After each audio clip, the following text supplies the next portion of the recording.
Attention mga SSS pensioners, second tranche, 1,000 pesos pension increase.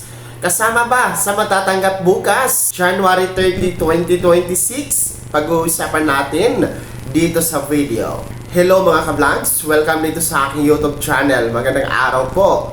Sa lahat ng mga manonood, saan po kayong dako sa mundo, kumusta kayo mga ka-vlogs? So eto na ha, ang inyo bang second tranche, 1,000 pesos pension increase. Kasama na ba sa matatanggap bukas, araw ng Biyernes, Enero 30?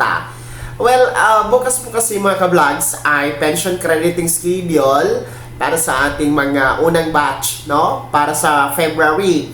Dahil nga po na-advance ang kanilang February pension, mga ka-vlogs. Dahil ang original na petsa, which is February 1, linggo po kasi yan na araw.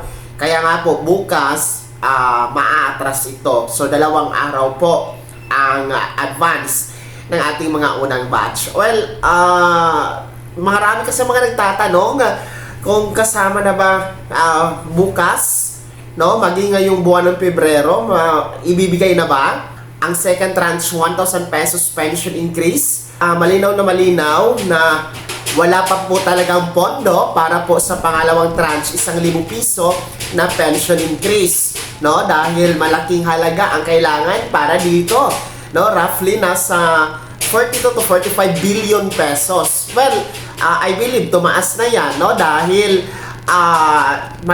marami po ang dumagdag sa pagiging pensioner ni SSS. Dati kasi nasa 3.6 million na tayo na mga pensyonado ni SSS, pero sa kasalukuyan po tinatayang nasa 3.8 million na po.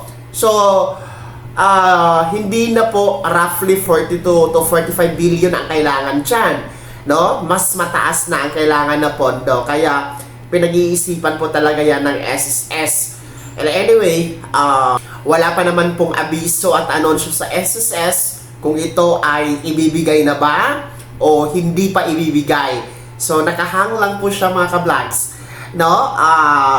Kaya meron pa tayong pag-asa, no? Ako personally, nakikita ko naman na darating din ang panahon na maipapatupad na din po yung 1,000 piso na pension increase na yan na pangalawang tranche. Kaya po sa mga nagtatanong kung meron bang second tranche, 1,000 pesos pension increase ang kasama sa makikredit bukas para sa pensyon ng ating mga unang batch, no? Ang kasagutan po ay wala, no? Wala tayong aasahan na pangalawang tranche, 1,000 piso na pensyon bukas sa mga unang batch. Kung ano po ang pensyon ninyo monthly, ang inyong makukuha, wala na pong iba mga unang batch. Maging sa ating mga pangalawang batch, no? As the whole, ngayong February, wala talaga tayong pangalawang tranche, 1,000 piso na pension increase. So, sana malinaw po yan, mga SSS pensioners. Kaya naman, ano po yung comment attraction sa balitang ito?